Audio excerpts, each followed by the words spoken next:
नमस्कार दोस्तों, मैं सिकंदर कुमार और आप देख रहे हैं हमारा यूट्यूब चैनल। दोस्तों, मैं आज बात करने वाला हूँ दक्षिण भारत के इतिहास, ठीक है, संगम काल के बारे में। अब मैं सोचा हूँ कि उत्तर भारत का भी मैं वीडियो डालूँ और दक्षिण भारत का भी वीडियो सुबह शाम करके। तो आज मैं दक्षिण भारत के इतिहास के बारे में बात करूँगा। मेरा टॉपिक जो है दक्षिण भारत के अंतर्गत संगम काल। तो संगम काल के बारे में विस्तृत बात करेंगे। तो चलिए, संगम काल। संगम संगम काल संगम काल में हम तीन चीज देखेंगे। नामकरण, क्या क्या देखेंगे? नामकरण नामकरण देखेंगे। संगम काल का समय काल देखेंगे,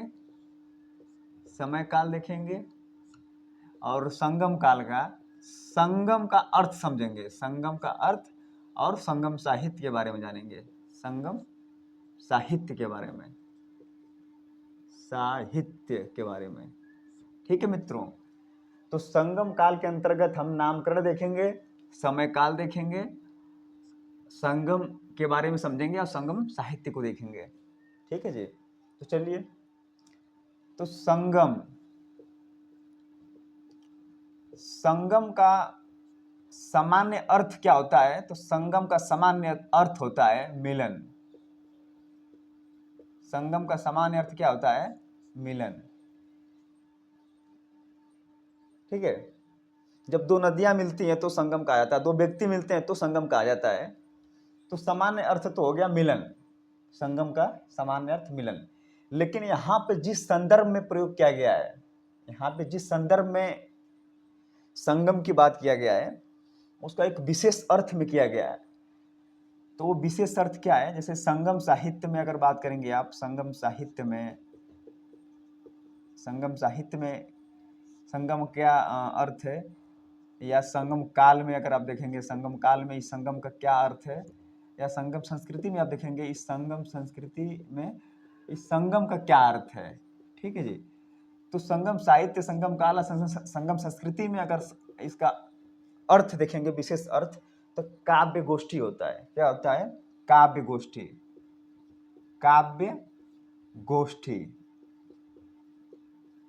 ठीक है, काव्य गोष्ठी। तो संगम का पहली बार जो व्यक्ति प्रयोग किए थे, पहली बार प्रयोग, संगम काल का पहली बार प्रयोग शैव उपासक तिरुन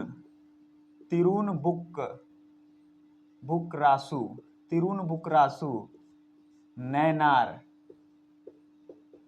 इन्होंने पहली बार नाम शब्द लिया है, प्रयोग किया है। संगम शब्द का पहली बार प्रयोग तिरुन बुकरासु नैनार ने किए हैं। ठीक है। इन्होंने बताया कि तीन संगम हुए हैं। कितना संगम हुआ है? 3 संगम हुआ है। ठीक है। तो 3 संगम का उल्लेख कहाँ है? 3 संगम का उल्लेख कहाँ है? कौन किए हैं? तो इरैनार, अगप्पो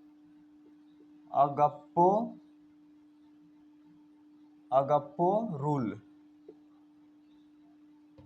या हम अगप्पो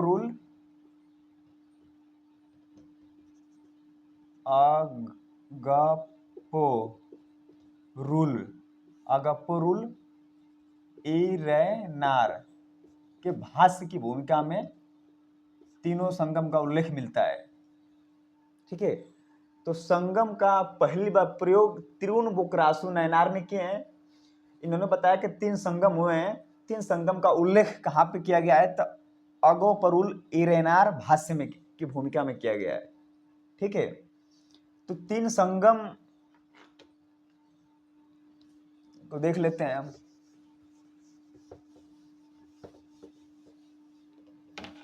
देखिए, दक्षिण भारत में 3 राजवंश हुए हैं। 3 राजवंश, वंशावली, चेर, चोल और पांड, ये पांड शासकों ने अक्सर काव्य गोष्ठियों का आयोजन करवाते थे। इनके द्वारा, पांड शासकों के द्वारा अक्सर काव्य गोष्ठियों का आयोजन किया जाता था।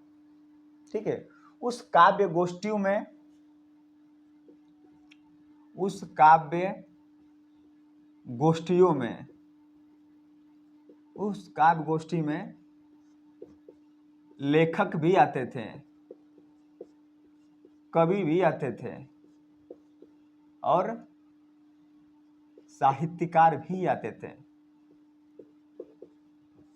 लेखक भी आते थे, कवि भी आते थे और साहित्यकार भी आते थे। ठीक है, और उस काव्य गोष्ठी, उस सम्मेलन में, जो काव्य गोष्ठी का सम्मेलन होता था, उस सम्मेलन में अपने अपने जो रचित साहित्य हैं, लेखक द्वारा, कवि द्वारा, साहित्यकार द्वारा जो भी अपने द्वारा लिखा गया रचित साहित्य है, उन साहित्य को संचालन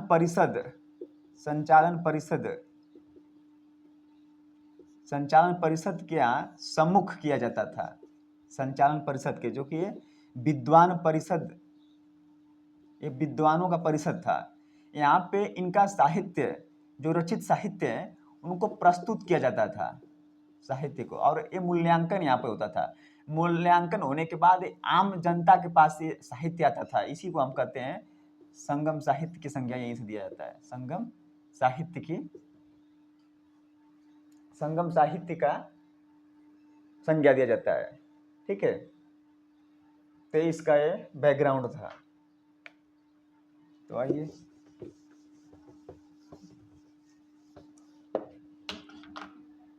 हाँ, देखते हैं समय काल। तो समय काल, संगम काल के समय काल को लेकर बहुत ही विरोधाभास है।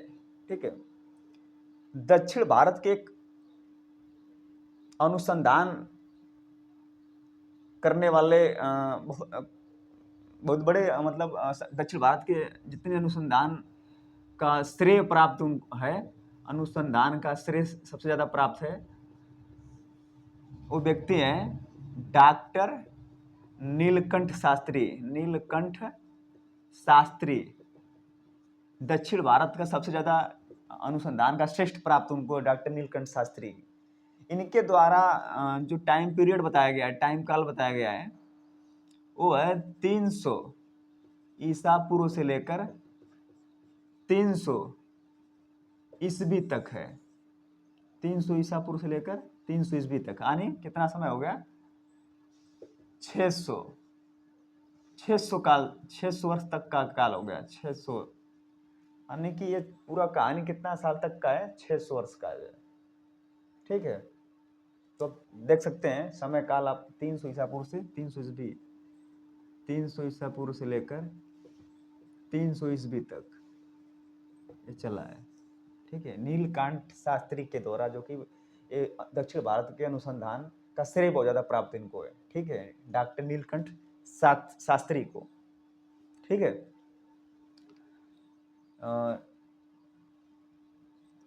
तो चलिए देखते हैं संगम साहित्य के बारे में। प्रथम संगम हुआ है, दिख रहा है ना? जो प्रथम संगम हुआ है, प्रथम जो संगम हुआ है वो कहाँ पे हुआ है? तो मदुरा में। पहले मदुरा था, अब इसको मदुरई बोलते हैं। मदुरई, अगस्त ऋषि के द्वारा, अगस्त ऋषि के द्वारा। सदस्यों की संख्या कितना है? तो सदस्यों की संख्या है 549। ठीक है, और संरक्षण कितने? संरक्षण देने वाले 89। रचनाएं जो इसमें जो संकलित किया है वो नहीं मिलता है। ठीक है, तो ध्यान रखिए।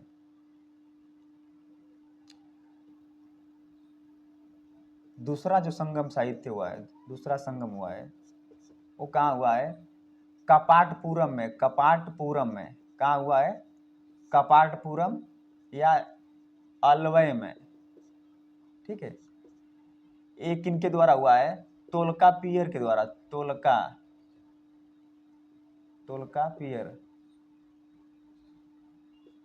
तोलकापियर के द्वारा। ठीक है, सदस्य की संख्या कितना है? 49। संरक्षण 59। रचनाएं 3700 हुआ है, लेकिन उसमें से एक ही मिलता है, वो तोलकापियम है। कौन सा है? तोलकापियम। रचनाएं कौन सा है? तोलकापियम। रचना एक ही मिलता है, जबकि संकलन हुआ है 3700 का। ठीक है, द्वितीय संगम का पाटपुरम अलय, ठीक है, तोलकापियर के द्वारा। तृतीय संगम एक कहाँ पे हुआ है भाई? उत्तरी मदुरई में। उत्तरी मदुरई या उत्तरी मदुरा में हुआ है। कौन किया है? तो नक्कियर के हैं। ठीक है, संरक्षण कितना? सदस्य संख्या 49 और संरक्षण भी 49। ठीक है, रचनाएं कितना हुआ है? रचित हुआ है 449। संकलन कितनी रचनाओं का संकलन हुआ है? तो 449। इसमें से हमें 36 प्राप्त होता है। कितना? 36 प्राप्त होता है। ठीक है, एक बार मैं रिवाइज करवा देता हूँ आप लोग को। देखिए, जो 3 संगम हुआ है, वो प्रथम संगम कहाँ हुआ है? मदुरा। ठीक है, वर्तमान में मदुरई के नाम से जानते हैं। ठीक है, ये कौन किया है? तो अगस्त ऋषि के द्वारा हुआ है। ठीक है, सदस्यों की संख्या 549। संरक्षण जो दिए हैं वो 89। ठीक है जी। द्वितीय संगम जो हुआ है, दूसरा संगम हुआ है, वो कपाटपुरम अलवय में हुआ है। ठीक है, तोलकापियर के द्वारा। सदस्यों की संख्या 49 और 59 जो है आपका संरक्षण देने वाले। जो साहित्य का संकलन हुआ है, उस साहित्य का संकलन 3700 हुआ है। ठीक है, जिसमें से एक ही हमें मिलता है, तोलकापियम। ठीक, तीसरा संगम हुआ है उत्तरी मदुरई में, नक्कियर के द्वारा। 49 दोनों सेम। और संकलन रचनाएं 449, जिसमें से 36 में प्राप्त होता है। ठीक है, चलिए 36 को देखते हैं। ठीक है, इसको मिटाता हूँ।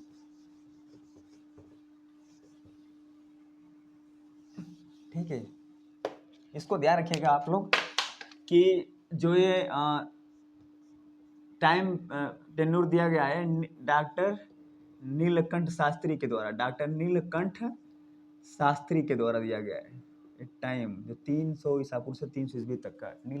डॉक्टर नीलकंठ शास्त्री। दिख रहा नहीं? दिख रहा है क्या? समझ जाइए, वही है। ठीक है, तो जो हम तृतीय संगम हुआ है, इस तृतीय संगम में जो 36 साहित्य प्राप्त हुए हैं, रचनाएं जो प्राप्त हुई हैं, उनको हम 2 खंड में बांटते हैं। ठीक है, एक को बोलते हैं मेल किनक्को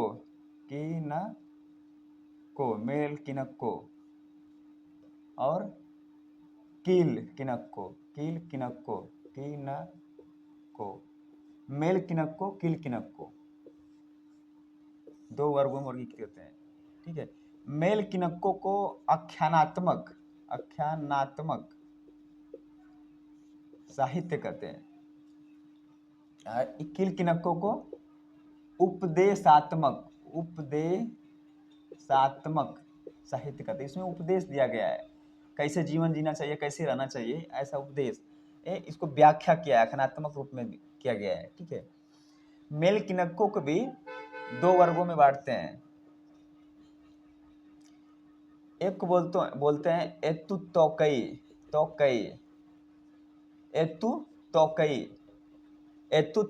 दिख रहा है ना? एतु तोकई। एक में बांटते एतु तोकई, दूसरे को कहते हैं पत्तुपादु। एतु तोकई पत्तुपादु। एतु तोकई 8 खंड। पत्तुपादु में 10 खंड। एतु तोकई को अष्टपदावली कहते हैं। अष्टपदावली, 8 कविताएं हैं इसमें, अष्टपदावली। आइए, इसमें ग्राम्य गीत हैं, ग्राम्य गीत, ग्राम्य गीत पत्तुपादु में। ठीक है। किल किनक्कों को हम क्या कहते हैं, वर्गीकृत करते हैं,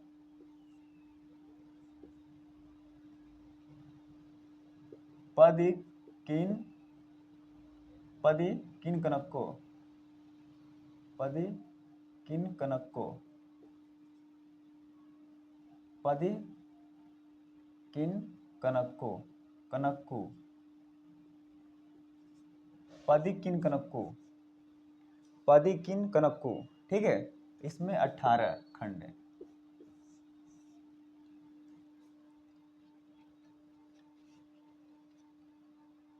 ठीक है मित्रों, इस तरीके से इसका वर्गीकृत किया गया है। तो आइए,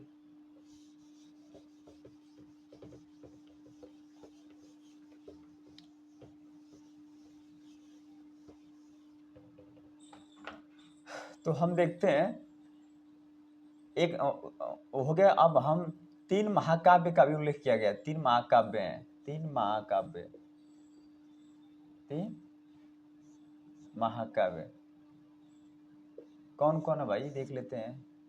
पहला जो महाकाव्य है वो है शिल्पाधिकारम, शिल्पाधिकारम, शिल्पाधिकारम, शिल्पाधिकारम और शिल्पाधिकारम। ठीक है।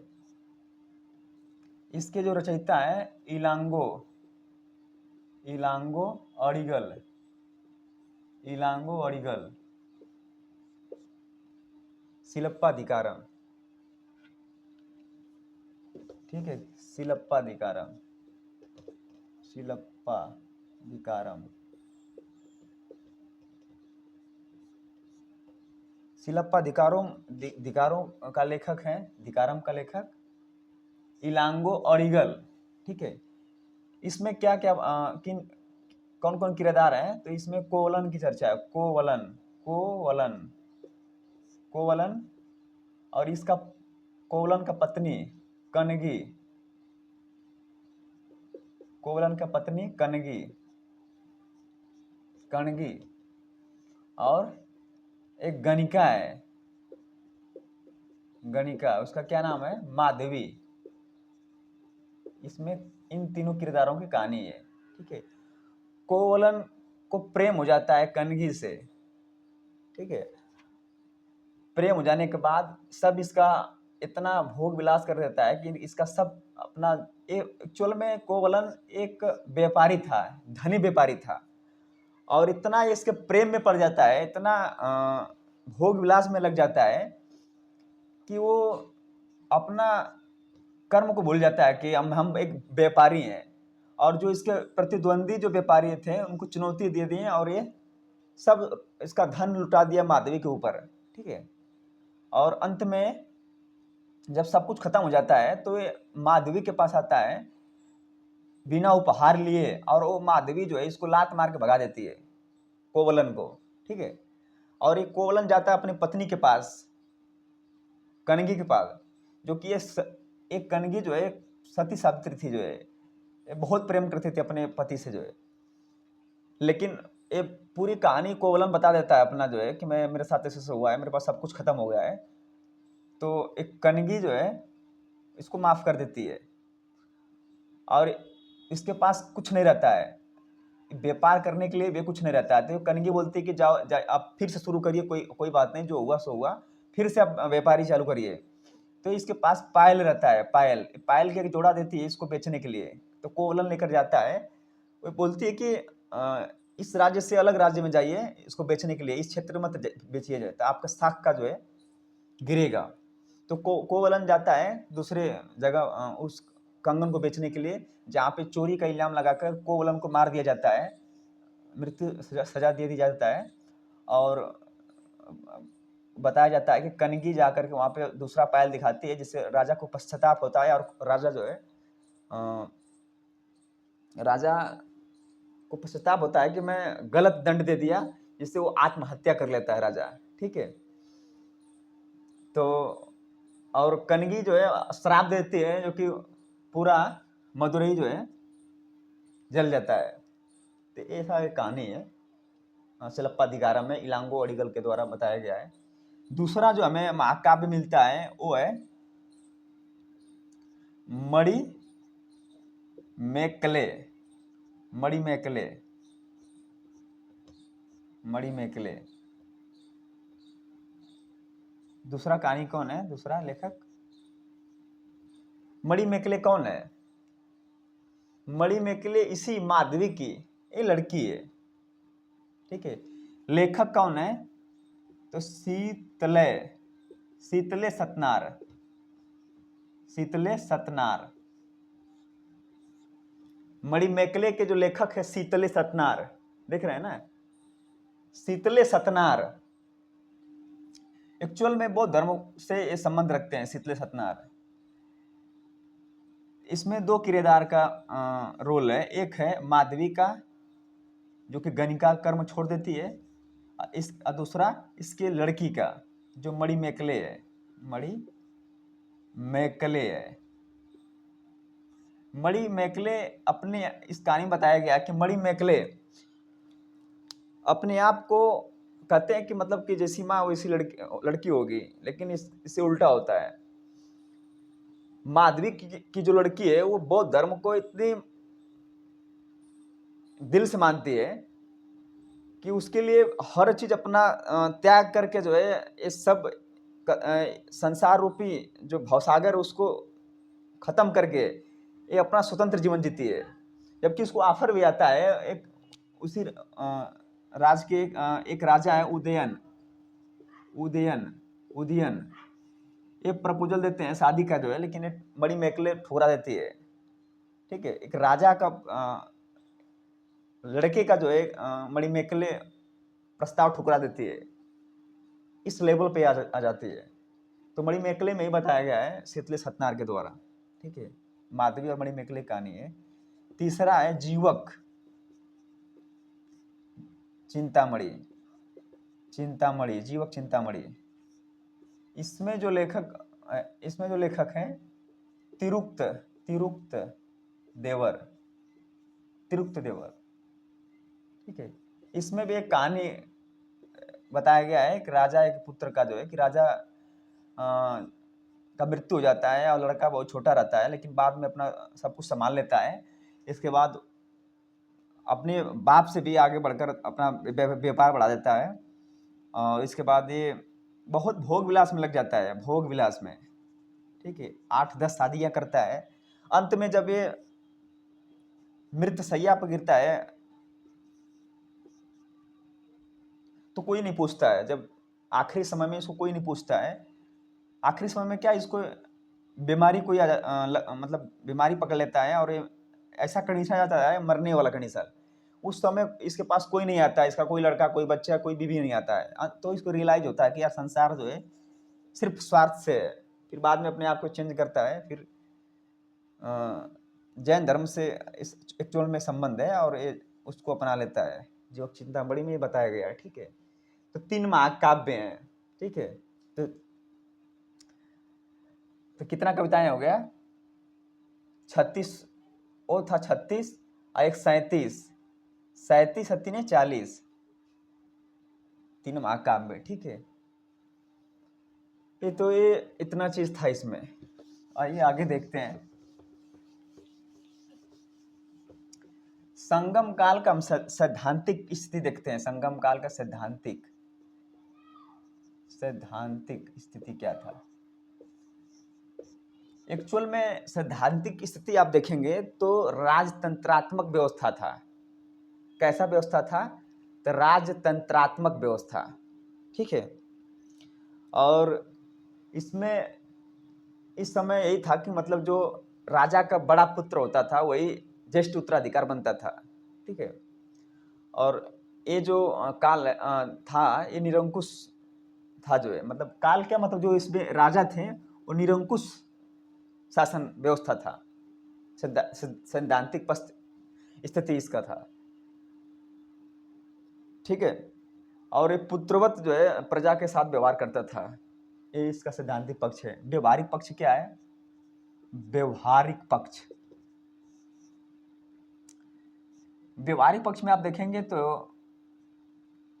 5 मंत्रिपरिषद के द्वारा संचालन व्यवस्था था। क्या क्या? अमेचौर, अमेचौर, अमेचौर क्या था? एक मंत्री था।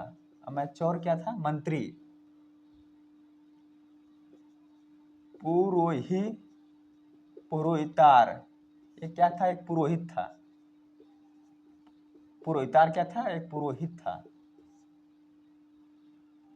दूतार, दूतार क्या था? एक दूत या राजदूत था। ठीक है मित्रों, पूछा गया है अमेच्योर कौन था उस समय? तो मंत्री, क्वेश्चन पूछा गया है। सेनापति, सेनापति यार, ये कौन? एक क्या था? सेनापति था, सेनापति, सेनापति था। वह या और ओरर, एक था गुप्तचर था, गुप्तचर था। ठीक है, एग्जाम में अभी पूछा हुआ है ओरर क्या था और एमेच्योर क्या था। ठीक है, ये दोनों क्वेश्चन पूछ चुका है, तो ध्यान रखिए आप। 5 जो है मंत्रिपरिषद था उनका। ठीक है, व्यवहारिक पक्ष में। आइए आगे देखते हैं, समझ गए ना? एमेच्योर, पुरोहितार, दूतार, सेनापति यार और वह ओरर। ठीक है जी, तो आइए आगे देखते हैं। राजनीतिक शक्तियां, राजनैतिक शक्तियां, राजनीतिक शक्तियां, दिख रहा है ना फ्रेंड्स? राजनीतिक शक्तियां, तो राजनीतिक शक्तियां हम देख लेते हैं। चेर, चोल, पांड। चेर, चेर में क्या था? चेर का अगर आप देखेंगे,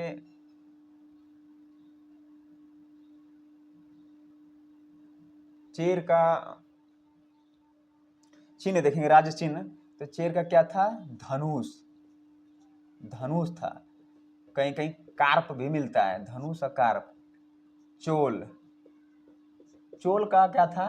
तो बाघ था, बाघ। पांड, पांड का क्या था? दिख रहा है ना? पांड। पूछ रहा हूँ इसलिए बार बार, क्योंकि कभी कभी रिकॉर्ड, अकेले वीडियो रिकॉर्ड करता हूँ और रिकॉर्ड करने के बाद में देखता हूँ तो दिखता ही नहीं है, तो फिर दोबारा बनाना पड़ता है वीडियो हमको। मैं अकेले शूट करता हूँ, इस वजह से मैं बार बार पूछता हूँ भाई दिख रहा है ना? देख लेता हूँ खुद ही। पांड का क्या है? मछली। पांड का चिन्ह क्या है? राज चिन्ह, तो मछली है, मछली। ठीक है, तो इसका राजधानी, दो राजधानी है। ठीक है, राजधानी दो मिलेगा आपको। वांजी, एक वांजी, एक करूर। ये क्या था? ये सामान्य राजधानी थी, सामान्य, सामान्य राजधानी वांजी, करूर। और समुद्र तटीय राजधानी क्या था? तो मुसरी, मुसूरी, मुसूरी या मुजारिस, दो था, मुजारिस, मुसरी या मुजारिस, तो ध्यान रखिए आप लोग। चोल का, चोल का क्या था?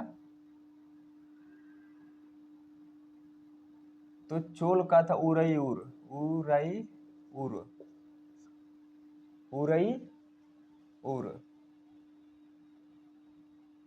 और दूसरा पुआर,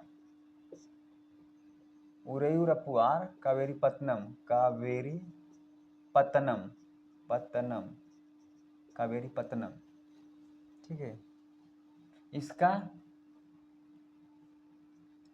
तो मदुरई, सामान्य राजधानी मदुरई, और समुद्र तटीय राजधानी कोरकई, कोरकई, कोरकई। ठीक है फ्रेंड्स, समझ पा रहे हो ना? चेर वंश का राजधानी 2, वांजी करूर सामान्य राजधानी, मुसरी या मुजारिस इसका समुद्र तटीय राजधानी, चोल का उरईर ये सामान्य राजधानी, पुहार कावेरीपत्तनम 2, पुहार और कावेरीपत्तनम ये समुद्र तटीय राजधानी, मदुरई पांड का मदुरई सामान्य राजधानी, कोरकई समुद्र तटीय राजधानी। ठीक है भाई, आइए। ठीक है, अगर आप राजा देखेंगे तो इसमें राजा चेर वंश में राजा सेन गुटवन मिलता है। सेन गुटवन एक कनगी पूजा करवाया था, कनगी पूजा। ठीक है, सेन गुटवन को लाल चेर भी कहा जाता है, लाल चेर। एक राजा और मिलता है इसमें हमें, जिसका नाम है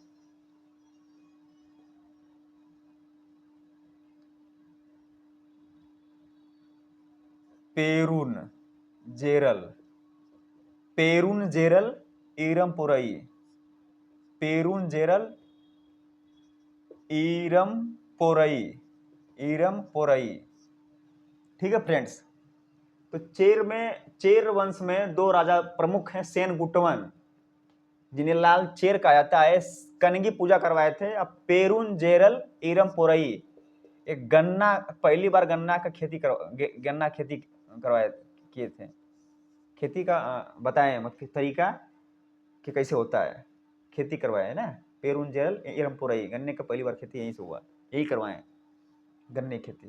पेरून जेरल इरमपुरई 2, आगे मिलेगा उदयन जरेल, लेकिन प्रमुख तो यही है, सेन गुटवन और पेरून जेरल इरमपुरई। चोल में एक मिलते हैं, संस्थापक ही है करिकाल, ये याद रखिएगा। करिकाल ये जाना जाता है श्रेष्ठ नौसेना थे इसके, श्रेष्ठ नौसेना। अगर चेर का देखेंगे नौसेना तो हस्ती सेना थी। कौन सेना? हस्ती सेना, हाथियों वाली सेना थी इनके पास। ठीक है, पांड में समुद्र पूजा करवाए थे। कौन पूजा? समुद्र पूजा। पलसालय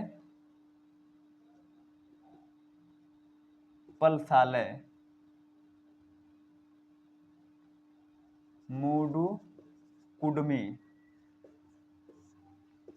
पलसालय मुडुकुडमी। ठीक है, पलसालय मुडुकुडमी, इनके द्वारा समुद्र पूजा हुआ था। समुद्र पूजा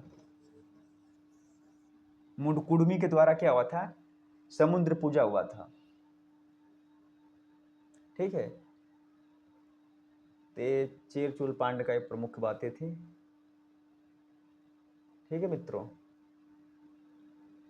ये प्रमुख चीजें मैं आप लोग को बता दिया। आइए, राजनीतिक शक्तियां आई थी।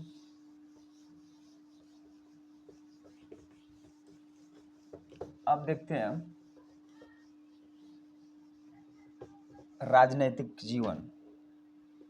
राजनीतिक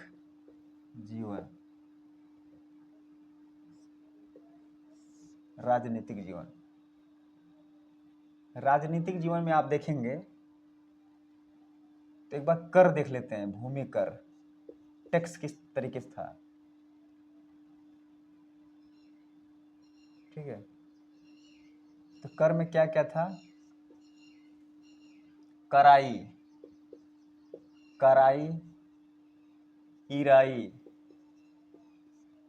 और इराबू, उलगू, ये क्या था? कर था। कराई कर क्या था उस समय?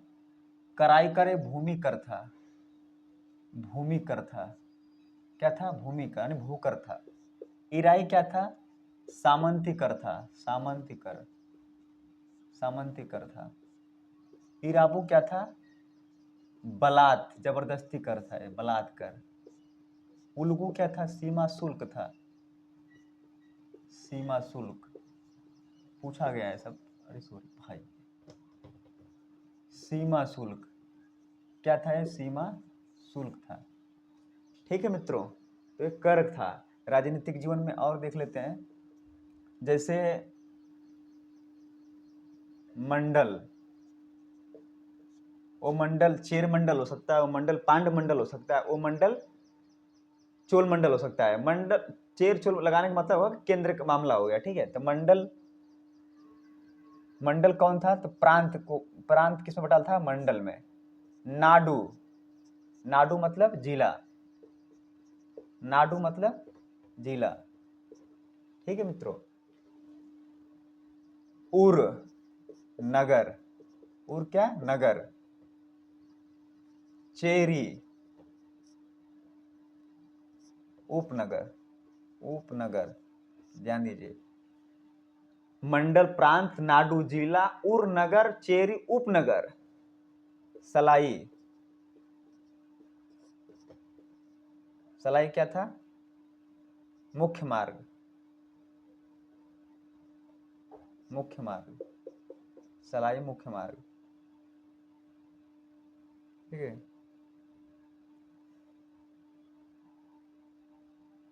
और गली, तेरू, तेरू मतलब गली। ठीक है। सिरूर, सिरूर छोटा गांव, सिरूर छोटा गांव। पेरूर बड़ा गांव, पेरूर बड़ा गांव। ठीक है मित्र, दिख रहा है ना? पेरूर, सिरूर, पेरूर, मुडुर, मुडुर पुराना गांव, पुराना गांव। ठीक है। मंडल प्रांत हो गया, नाडु जिला हो गया, उर नगर हो गया, चेरी उपनगर हो गया, सलाई मुख्य मार्ग हो गया, तेरू गली हो गया, सिरूर छोटा छोटा गांव, पेरूर बड़ा गांव, मुडुर पुराना गांव। ठीक है। राजनीतिक जीवन में और देख लेते हैं।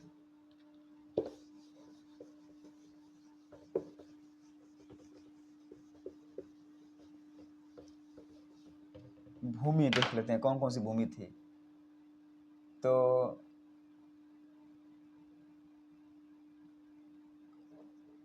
कुरिंची, कुरिंची, कुरुंची कौन थी? कौन सा था? पर्वतीय भूमि था। कुरुंची पर्वतीय भूमि, कुरुंची पर्वतीय भूमि। और मुल्ले, मुल्ले क्या था? चारागाह, चारागाह भूमि। ठीक है। मुरुदल, मुरुदुल, मुरुदल, मुरुदल ये क्या था? मैदानी भूमि, मुरुदल। और पाले, रेगिस्तानी भूमि, रेगिस्तानी भूमि। कुरुंची, मुल्ले, मुरुदल, पाले, रेगिस्तानी भूमि, ये भूमि था। ठीक है। ये संगम काल का जो है, इतना चीजें इसमें महत्वपूर्ण थी।